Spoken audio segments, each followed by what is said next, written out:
राधे राधे दोस्तों, आप सभी का बहुत बहुत स्वागत है।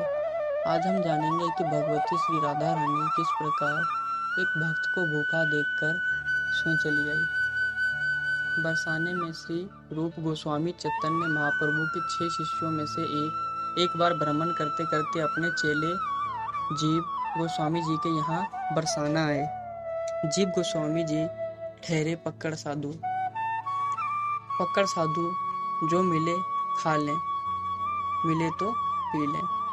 आज उनके गुरु आए हैं। उनके मन में भाव आया कि मैं रोज रूखी सूखी रोटी भिगोकर खा लेता हूँ। मेरे गुरु आए हैं, उनको क्या खिलाऊं।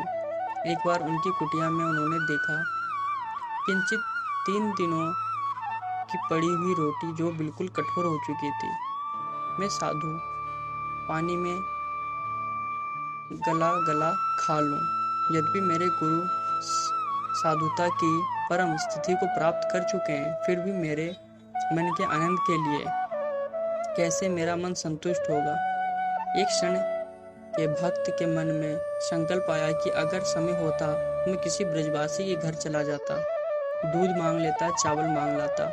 मेरे गुरु पधारे हैं जो देह के संबंध में मेरे चाचा भी लगते हैं, लेकिन भाव साम्राज्य में प्रवेश कराने वाले मेरे गुरु भी तो वही हैं। उनको खीर खिला देता। रूप गोस्वामी ने आकर कहा कि जीव भूख लगी है। तो जीव गोस्वामी उन सूखी रोटियों को अपने गुरु को दे रहा है। अंधेरा हो रहा है। जीव गोस्वामी जी की आंखों से अश्रु निकल रहे हैं और रूप गोस्वामी जी ने कहा, तू रो क्यों रहा है? हम तो साधु हैं ना, जो मिल गया वही खा लेंगे, नहीं तो कोई बात नहीं। जीव ने कहा, नहीं बाबा, मेरा मन नहीं मान रहा।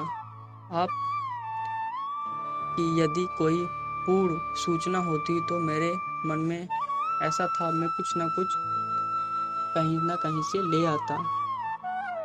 यह चर्चा हो ही रही थी कि कोई अर्धरात्रि में दरवाजा खटखटाता है। ज्यों ही दरवाजा खटखटाया, जीव गोस्वामी जी ने दरवाजा खोला। एक किशोरी खड़ी हुई है, 8 से 10 वर्ष की, हाथ में कटोरा है। कहा, बाबा, मेरी माँ ने खीर बनाई है और कहा जाओ बाबा को दे आओ। जीव गोस्वामी ने उस खीर को कटोरे को ले जाकर रूप गोस्वामी जी के पास रख दिया। बोले, बाबा पाओ। जो ही रूप गोस्वामी जी ने उस खीर को स्पर्श किया, उनका हाथ कांपने लगा। जीव गोस्वामी जी को लगा, बाबा का हाथ कांप क्यों रहा है। पूछा, बाबा कोई अपराध बन गया है क्या? रूप गोस्वामी जी ने कहा, जीव, आधी रात को यह खीर कौन लाया? बाबा, पड़ोस में एक कन्या है, मैं जानता हूँ उसे, वे लेके आई है। नहीं जीव, इस खीर को मैंने जैसे ही चख के देखा और मेरे शरीर में रोमांच हो आया। नहीं जीव, तू पता कर, यह कन्या मुझे मेरे किशोरी जी के होने का एहसास दिला रही है। नहीं बाबा, यह कन्या पास की है, मैं इसे जानता हूँ। अर्धरात्रि में दोनों गए घर में और दरवाजा खटखटाया।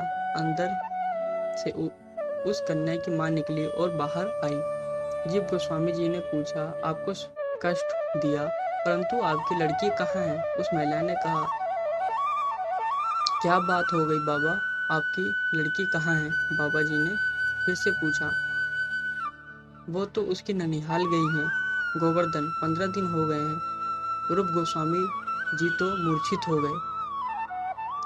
जीव गोस्वामी जी ने पैर पकड़े और जैसे जैसे श्री जी के मंदिर की सीढ़ियों चढ़ने लगे, जैसे वह क्षण में चढ़ना चाहते हो। लंबी लंबी पग भरते हुए मंदिर पहुंचे। वहां श्री गोसाई जी से कहा, बाबा एक बात बताओ, आज क्या भोग लगाया है श्री जी और श्यामा प्यारी को? गोस्वामी जी जानते थे श्री जी जीव गोस्वामी जी को।